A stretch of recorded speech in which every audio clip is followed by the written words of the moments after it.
ഈ വീഡിയോയിൽ നമ്മൾ ആദ്യമേ തന്നെ മിഡിൽ ഈസ്റ്റിൽ നിന്ന് തുടങ്ങാം. ഇസ്രായേലെ സംബന്ധിച്ചിടത്തോളം 72 മണിക്കൂർ ടൈമാണ് ഗാസയ്ക്ക് കൊടുത്തിരിക്കുന്നത്. ഗാസയ്ക്കുള്ളിൽ 72 അവേഴ്സിനുള്ളിൽ എക്സിറ്റ് ചെയ്യണം.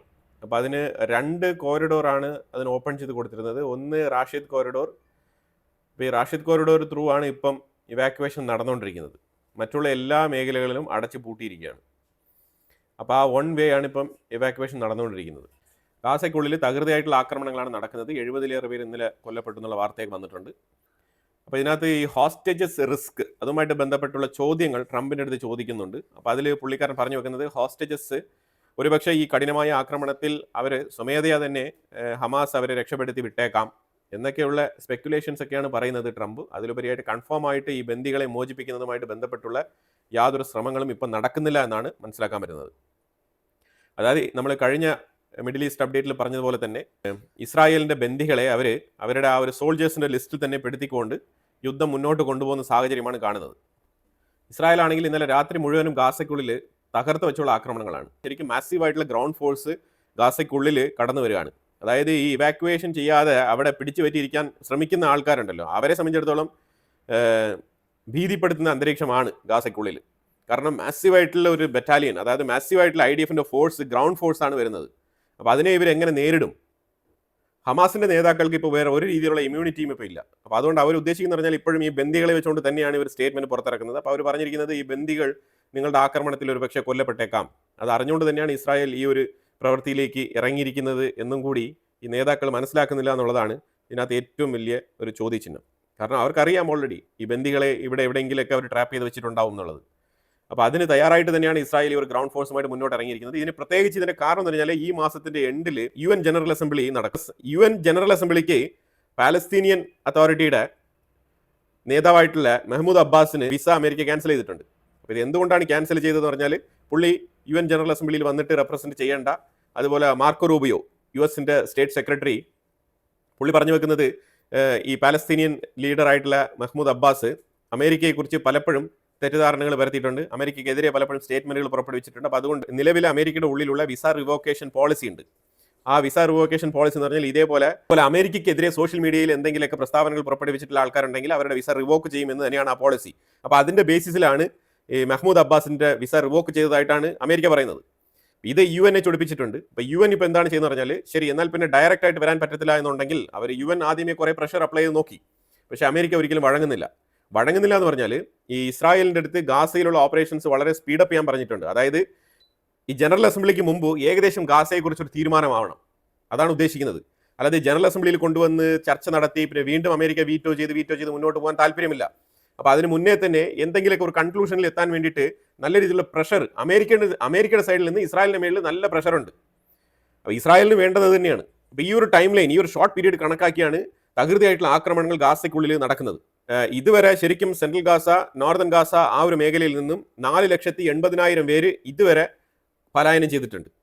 അവിടുന്ന് അവരവരുടെ സ്വന്തം സ്ഥലങ്ങൾ വിട്ട് മാറിപ്പോയിട്ടുണ്ട്. 4,80,000 പേര്, അതാണ് ഇപ്പോഴത്തെ കണക്ക്. നിലവിലെ ഓപ്പൺ ചെയ്തിരിക്കുന്ന ആ 2 കോറിഡോറിൽ എടുത്ത കണക്കെടുപ്പ് പ്രകാരമാണ് ഈ ഒരു ഫിഗർ വെളിയിൽ വരുന്നത്.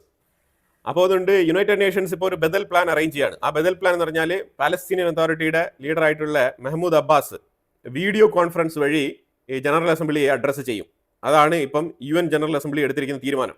അപ്പോൾ എന്തായാലും പാലസ്തീനിയൻ അതോറിറ്റിയെ കൊണ്ട് സംസാരിപ്പിക്കും. അവർക്ക് വോയിസ് ഉണ്ട്, വോയിസ് ഇല്ലാന്നില്ല. അതിനിപ്പം അമേരിക്കയ്ക്ക് ഒന്നും ചെയ്യാൻ കഴിയില്ല.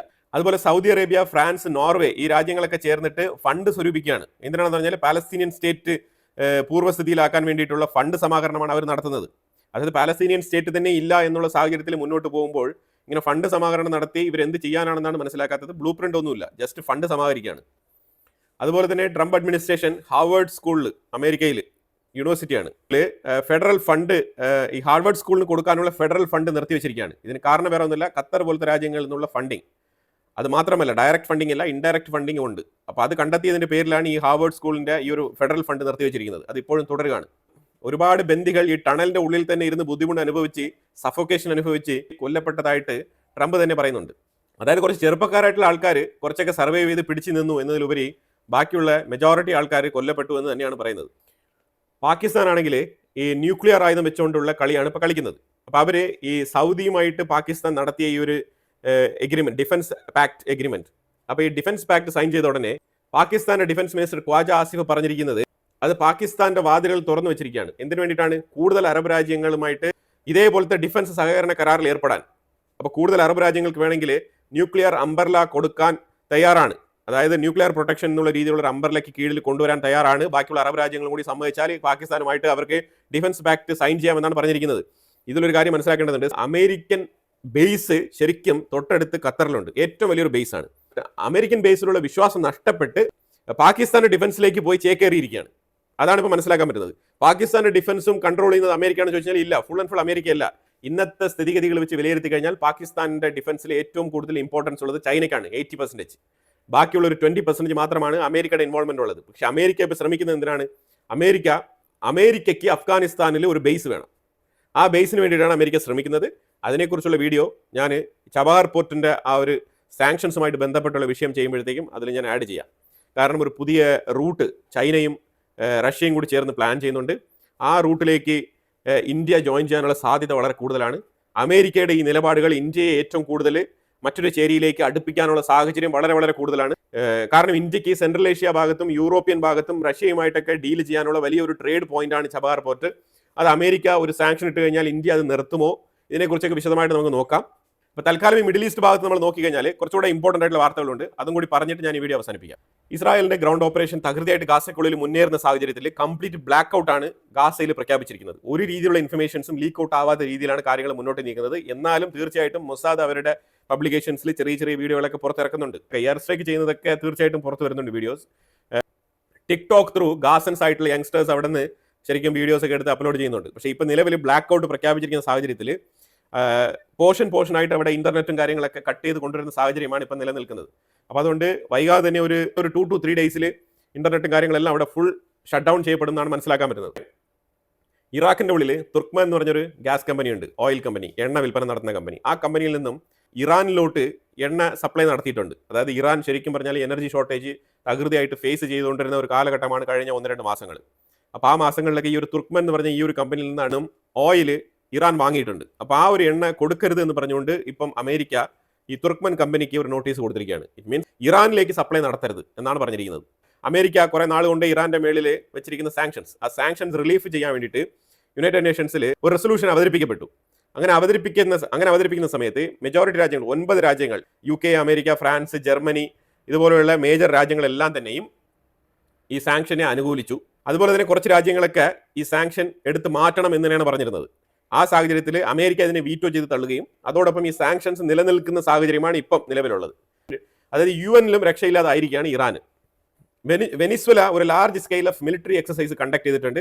അവരുടെ ആ ഒരു കടൽ തീരത്തിന്റെ ആ ഒരു പോർഷനിൽ തന്നെയാണ്. അത് വെനിസ്വലയുടെ കടൽ തീരവും ലാൻഡും കൂടി കണക്ട് ആകുന്ന പോർഷനിൽ മാസീവായിട്ടുള്ള മിലിറ്ററി ഡ്രില്ലാണ് അവർ നടത്തിയത്. മിലിറ്ററി പ്ലസ് നേവൽ രണ്ടും കൂടി സംയോജിച്ചാണ് ഈ ഒരു മിലിറ്ററി ഡ്രില്ല് നടത്തിയതായിട്ട് മനസ്സിലാക്കാൻ പറ്റുന്നത്. അതുപോലെ തന്നെ അമേരിക്കയിൽ ഫോറിൻ അഫയേഴ്സ് കമ്മിറ്റി എന്ന് പറഞ്ഞിട്ട് അവരുടെ സെപ്പറേറ്റ് മിനിസ്ട്രി ഉണ്ട്. അപ്പോൾ ആ മിനിസ്ട്രിയിൽ ശരിക്കും ഇസ്രായേലിന് 6 ബില്യൺ വർത്തുള്ള ആയുധങ്ങൾ കൊടുക്കാൻ വേണ്ടിയിട്ട് ധാരണയായിരിക്കുകയാണ്. ഫോറിൻ അഫയേഴ്സ് കമ്മിറ്റിയിൽ ഒരു റെസൊല്യൂഷൻ പാസ്സാക്കുകയാണ് ഇസ്രായേലിന് ആയുധ സപ്ലൈ കൊടുക്കുന്നതുമായിട്ട് ബന്ധപ്പെട്ട്. അത് ഒപ്പീനിയൻ വോട്ടിംഗ് പോളിന് വിട്ടായിരുന്നു. അപ്പോൾ അതിനകത്ത് ആ റെസൊല്യൂഷൻ പാസ്സായിരിക്കുകയാണ്. മെജോറിറ്റി വോട്ട് രേഖപ്പെടുത്തിയത് ഇസ്രായേലിന് അനുകൂലമായിട്ട്. അതുകൊണ്ട് 6 ബില്യൻ്റെ ആയുധങ്ങൾ ഉടനെ തന്നെ ഇസ്രായേലിൽ എത്തും. ഇതെല്ലാം ഗാസയെ മുൻനിർത്തിക്കൊണ്ട് തന്നെയാണ് ഈ കാര്യങ്ങളൊക്കെ നടക്കുന്നത്. അതായത് UN ജനറൽ അസംബ്ലിക്ക് മുമ്പായിട്ട് ഗാസയിൽ ഒരു തീരുമാനം ഉണ്ടാവണം. അതാണ് ഇപ്പോൾ മുന്നോട്ട് പോകുന്ന കാര്യം. ഇതിൻ്റെ ഇടയ്ക്ക് ഇറ്റലിയിലുള്ള പോർട്ടിൽ ഒരു ഇസ്രായേലിന് വേണ്ടിയിട്ട് സ്റ്റോക്ക് പൈൽസുമായിട്ട് വന്ന ഒരു ഷിപ്പ്, ഒരു കാർഗോ ഷിപ്പ് അവിടെ ബ്ലോക്ക് ചെയ്ത് വെച്ചിരിക്കുകയാണ്. ഇതെന്തുകൊണ്ടാണ് ബ്ലോക്ക് ചെയ്തത്? തീർച്ചയായിട്ടും ഗാസയുമായിട്ടുള്ള ഒരു സോളിഡാരിറ്റി, യൂറോപ്യൻ യൂണിയന്റെ നിലപാടുകൾ, ഇതെല്ലാം തന്നെയാണ് ഇതിന്റെ കാരണമായിട്ട് പറയുന്നത്. ഇസ്രായേലിന്റെ ഫോറിൻ മിനിസ്ട്രി ഇറ്റാലിയൻ ഫോറിൻ മിനിസ്ട്രിയുമായിട്ട് സംസാരിച്ചുകൊണ്ടിരിക്കുകയാണ്. അത് ഈ ഒരു വെടിക്കോപ്പുകൾ റിലീസ് ചെയ്ത് കിട്ടാൻ വേണ്ടിയിട്ട്. തീർച്ചയായിട്ടും ഇതിലൊരു തീരുമാനം ഉണ്ടാകുമെന്ന് തന്നെയാണ് പ്രതീക്ഷിക്കുന്നത് ഇസ്രായേൽ. പക്ഷേ 4 സൈഡിൽ നിന്നും ബാക്ക് ടു ബാക്ക് പ്രഷർ ഉണ്ട്. ഇസ്രായേലിന്റെ മേളിൽ കനത്ത സമ്മർദ്ദമാണ്. സമ്മർദ്ദം മീൻസ് എങ്ങനെയെങ്കിലും ഗാസയിലെ യുദ്ധം നിർത്തുക എന്നുള്ളതാണ്. ഇമീഡിയറ്റ് ആയിട്ട് ഗാസ വാർ നിർത്തണം എന്ന് പറഞ്ഞുകൊണ്ട് ഇന്നലെ ഒരു റെസൊല്യൂഷൻ UN-ൽ പാസ്സാക്കിയ സമയത്ത് അമേരിക്ക അതിനെ വീറ്റോ ചെയ്ത് തള്ളിക്കളയാണ് ചെയ്തത്. അത് ഒരു സൈഡിൽ സമാധാനത്തിന് നൊബൽ പ്രൈസ് വേണം എന്ന് ആഗ്രഹിക്കുന്ന സമയത്തും മറ്റൊരു സൈഡിൽ യുദ്ധം നടത്തണം എന്ന് തന്നെയാണ് അമേരിക്ക പറഞ്ഞുകൊണ്ടിരിക്കുന്നത്. ഇതൊക്കെയാണ് നിലവിലെ മിഡിൽ ഈസ്റ്റുമായിട്ട് ബന്ധപ്പെട്ട് പറയാനുള്ള അപ്ഡേറ്റ്സ്. അപ്പോൾ തീർച്ചയായിട്ടും ഇതിനെക്കുറിച്ചുള്ള അഭിപ്രായങ്ങൾ കമന്റ് ബോക്സിൽ രേഖപ്പെടുത്തുക. ചബഹാർ പോർട്ടിന്റെ ഡെവലപ്മെന്റ്സുമായിട്ട് ബന്ധപ്പെട്ട വീഡിയോയുമായിട്ട് വീണ്ടും വരാം. Thank you so much.